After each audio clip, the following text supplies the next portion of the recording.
Ukrainian President Volodymyr Zelenskyy has continued to make phone calls with world leaders since President Donald Trump of the United States, U.S. announced that President Vladimir Putin of Russia will meet with him next week Friday in the U.S. state of Alaska, and stated while answering questions from the Whitehouse reporters that there will be some swapping of territories to the betterment of both Ukraine and Russia, specifically saying, "We will get some back, and we will get some switched. There will be some swapping of territories to the betterment of both," a statement that immediately and apparently drew the attention of the Ukrainian President, Volodymyr Zelenskyy, who have issued series of video and written press releases since President Donald Trump made the announcement, insisting that Ukraine will not cede any of its territory to Russia for the purpose of peace or to end the war, emphasizing that it was because President Putin occupied part of Ukraine territory in the past and assembled its troops Ukrainian borders without preventive punishment, made him to start full-scale war with Ukraine since 2022, adding that the path to peace for Ukraine must be determined together with Ukraine. This is fundamental. It is important that joint approaches and a shared vision work toward genuine peace, a consolidated position, ceasefire, end of occupation, end of war. According to Trump, the highly anticipated meeting between myself, as President of the United States of America, and President Vladimir Putin, of Russia, will take place next Friday, August 15, 2025, in the great state of Alaska. Further details to follow. Thank you for your attention to this matter.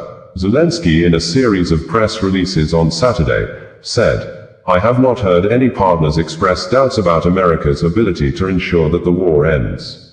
The President of the United States has the levers and the determination. Ukraine has supported all of President Trump's proposals, starting back in February. Ceasefire, all formats have been supported. What is needed now is not a pause in the killings, but a real, lasting peace. Not a ceasefire sometime in the future, in months, but immediately. President Trump told me so, and I fully support it. There must be a just end to the war, and it is Russia that must end the war it started. Ukraine and all partners share the same understanding of the need for a ceasefire, for an end to the killings. There is only one actor opposing this, Putin. His only card is the ability to kill, and he is trying to sell the cessation of killings at the highest possible price. It is important that this does not mislead anyone. Results are needed at the leader's level. Dignified results, results that will save lives, that the world will value, and for which it will be grateful to the leader who delivers them. Everyone clearly sees Putin's tactics. He fears sanctions and is doing everything to bail on them. He wants to exchange a pause in the war, in the killings, for the legalization of the occupation of our land. He wants to get territorial spoils for the second time. Putin was allowed to take Crimea, and this led to the occupation in Donetsk and Luhansk regions. He received no preventive punishment when he amassed a contingent on our borders. This led to the full Nigeria police force has refuted claims that its men manhandled Sahara Reporters publisher Omoyele Sowore inside cell after the media personnel honored the invitation sent him from the Office of the Inspector General of Police, IGP, over allegations of forgery and criminal defamation of characters, with the police stating in a press release signed and made available after the detained media publisher was released on Friday night that Sowore allegedly brought bandages alongside other personal items when he came to the station to honor the police invitation, and when the IGP ordered internal investigation to ascertain if truly the media publisher was tortured as claimed, Sowore refused to allow medical personnel from the Nigeria police force check the alleged injury on his hand he had claimed he suffered as a result of the police personnel brutality while inside cell. Meanwhile, as at the time Sowore was released on Friday night, bandages were still seen wrapped around one of his hands as seen in the video while he was coming out from the IGP Rapid Response Team, IRT police detention facilities in Abuja, as stated by Sowore in the video. Shortly after his release from detention facilities at the IGP Rapid Response Team on Friday, Sowore posted on his social media handles and said that, "Freedom is never given. It is not a gift from the powerful, nor a token handed down by the oppressor. It must be seized with raw courage, with clarity, and with collective will. Those who sit in power never give it up willingly. That's why we take it back. Because freedom is ours and we will fight until it is no longer a dream but a lived reality. Nigeria Police Force, in a statement issued on August 8, 2025 and made available to the public, said, "The Nigeria Police Force is compelled to address and decisively correct the recent wave of disinformation being peddled in connection with the lawful arrest and detention of Mr. Omoyele Sowore, a figure known for manipulating public narratives and weaponizing propaganda to malign state institutions and their leadership, particularly the Office of the Inspector General of Police." Contrary to the falsehoods being circulated, Mr. Sowore was arrested based on credible, corroborated allegations involving criminal offenses such as forgery, cyberstalking, and other infractions currently under active investigation. The arrest was effected in full compliance with extant legal provisions, and with strict adherence to constitutional safeguards, due process, and the rights of the suspect. To be clear, Mr. Sowore was released on bail well within the 48-hour constitutional window, in accordance with the provisions of Section 35(4) of the 1999 Constitution of the Federal Republic of Nigeria, as amended. He is fully aware of the nature of the allegations against him and has been duly informed of the charges. He is expected to appear before a court of competent jurisdiction in the coming days to answer to the accusations in a lawful and transparent judicial process. Equally false and grossly misleading is the narrative suggesting that Mr. Sowore was tortured or subjected to any form of inhuman or degrading treatment while in custody.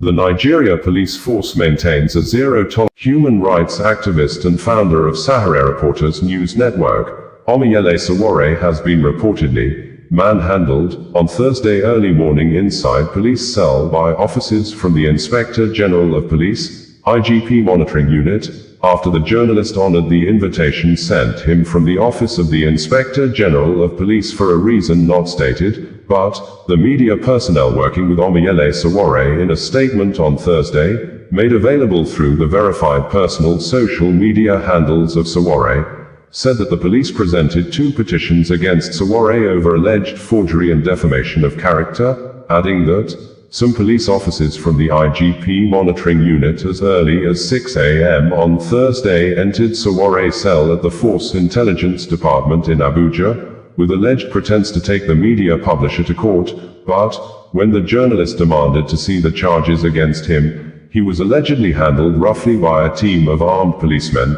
This, Barrister Adeyanju Deji petitioned the President of Nigeria, Bola Ahmed Tinubu, demanding the immediate dismissal of the IGP, Kayode Egbetoken, for allegedly abusing his office by thus using his high-ranking office in the Nigeria Police Force to settle personal scores. Although the Nigeria Police Force has not reacted to these allegations, but the force, in a press release on Thursday afternoon, apparently made statements in relation to the current matters involving the detained media publisher, Omoyele Sowore, by insisting and stating in the press statement that the recent promotions in the Nigeria Police Force was based on merit, and not selective, accusing an unnamed online platform of allegedly sponsoring deliberate falsehoods to tarnish the image of the force, while also calling on officers and men of the force to desist from lobbying to get promoted, saying, "The IGP has warned that any police personnel caught lobbying to get promotion will be made to face disciplinary action." According to the post published via Sowore's social media handles, the media team of the publisher said, "This morning at 6 a.m., a police team led by a chief superintendent of police from the IGP monitoring unit forcibly gained entry into Omoyele Sowore's cell at the Force Intelligence Department in Abuja, claiming they were taking him to court." The team of 9 officers, including 8 heavily armed personnel, handled Sowore roughly when he asked to see the charges and notify his lawyers, breaking his arm in the process, before taking him to another police facility, the media team stated. In another post, the media said, the notorious former SARS officer, DCP Akin Fakorede, presented 2 petitions to Sowore from the illegal IGP's office, one alleged forgery and the second written by Bukola Yemisi Kuti, who was promoted to ACP because she's mistress, alleges criminal defamation. Sowore had, before honoring the police invitation on Wednesday, said in a number of posts previous day that the IGP monitoring unit has scheduled my interview for tomorrow at 11 a.m., yet they have refused to provide a copy of the purported petition against me. It is now clear that their intention is to conceal the sinister plan of the illegal IGP and continue operating in darkness.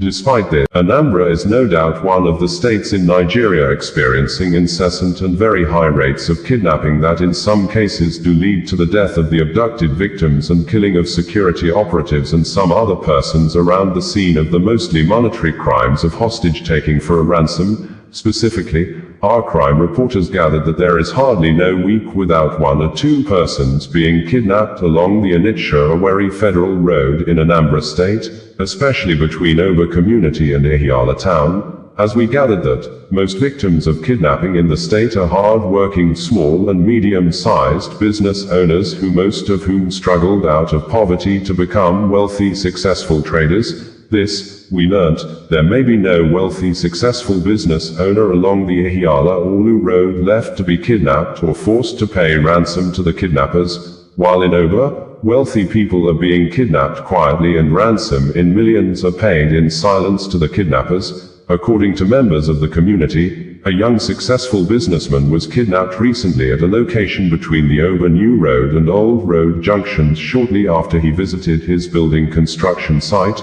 while we also learned that some people in the state do report or contract their friends to kidnappers just to get a share from the ransom that will be paid afterwards, or when such people have issue or dispute with their friends or co-traders. It may interest you to know that the Anambra State Police Command recently arrested a 24-year-old male suspect, Muananye Victor, for allegedly luring his friend to be kidnapped by his criminal gang in Uli, Ihiala local government area of the state, and they reportedly collected a ransom in dollars equivalent to 5.3 million nairas with his gang members, just as gunmen in a not too long distance time abducted a lawyer and 2 other persons in Mpologwu, Aguata local government area of Anambra, in addition to previous cases of kidnapping of the owner of the Porsche Club, Chief Ibia Orji, by unknown gunmen after the gunmen killed numbers of persons along the New Oba Newi Road in Idemili South local government area of Anambra State,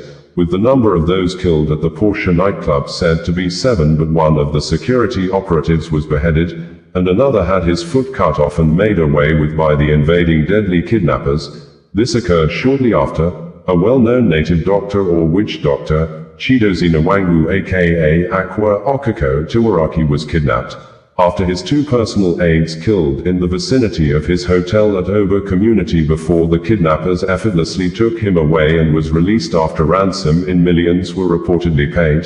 That not all, on May 21, 2022, shortly after Professor Chukwuma Soludo was sworn in as governor, gunmen abducted the lawmaker representing Aguata 2 constituency in the State House of Assembly, Okchukwu Okoye, also known as Okidai represented Soludo's state constituency. Isuofia Okoye was killed and beheaded alongside his aide, Cyril Chiegboka, 6 days after they were abducted along Agulazigbo Road, Anaoka local government area of the state, and their heads and bodies dumped along a roadside in the state.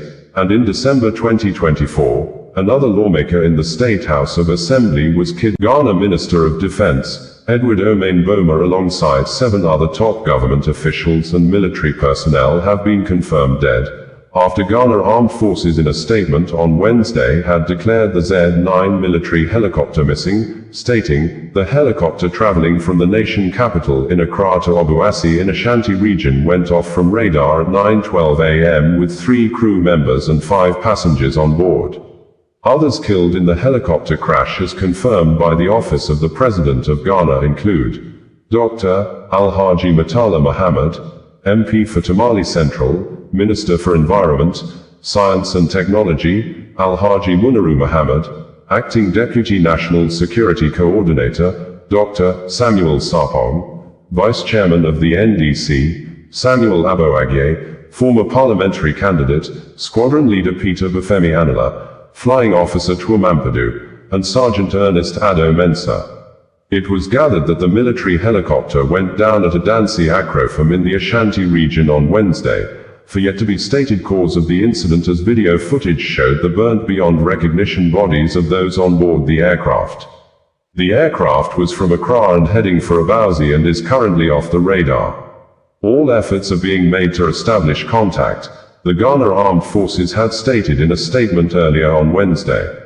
The government of Ghana has directed that all national flags be flown at half-mast in honor of the late government top officials, Edward Omain Boma, Minister for Defense, and Ibrahim Matala Mohammed, Minister for Environment, Science, Technology and Innovation, among others, who died in the military helicopter crash.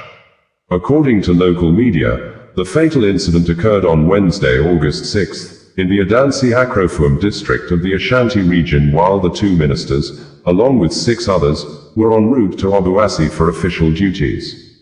Announcing the directive, Chief of Staff Julius Deborah expressed the government's deep sorrow regarding the loss of the 2 senior public officials and others on board the helicopter. The president is emotionally down. The vice president is leading a team to formally inform the families. Education Minister Haruna Idrisu told news reporters following the tragic helicopter crash that claimed the lives of top government officials, including the defense and environment ministers. While announcing the death of all passengers and crew members on board, the Ghana Chief of Staff, Julius Deborah, said, on behalf of the President of the Republic, His Excellency, John Dramani Mahama, the Vice President, Professor Nana Jane Apoku Agumang, who is with us here, and the Government of Ghana, I have the unpleasant duty, sadly, to announce a national tragedy involving the crash of a military helicopter this morning around the Adansi area in the Ashanti region. Government regrets to announce the demise of the following persons in the tragic crash. Dr. Edward Kofi Omain Boma, Minister for Defense. Al-Haji, Dr. Ibrahim Matala Mohammed, MP, Minister for Environment, Science and Technology. Al-Haji Munaru Mohammed, Acting Deputy National Security Coordinator and former Minister for Food and Agriculture.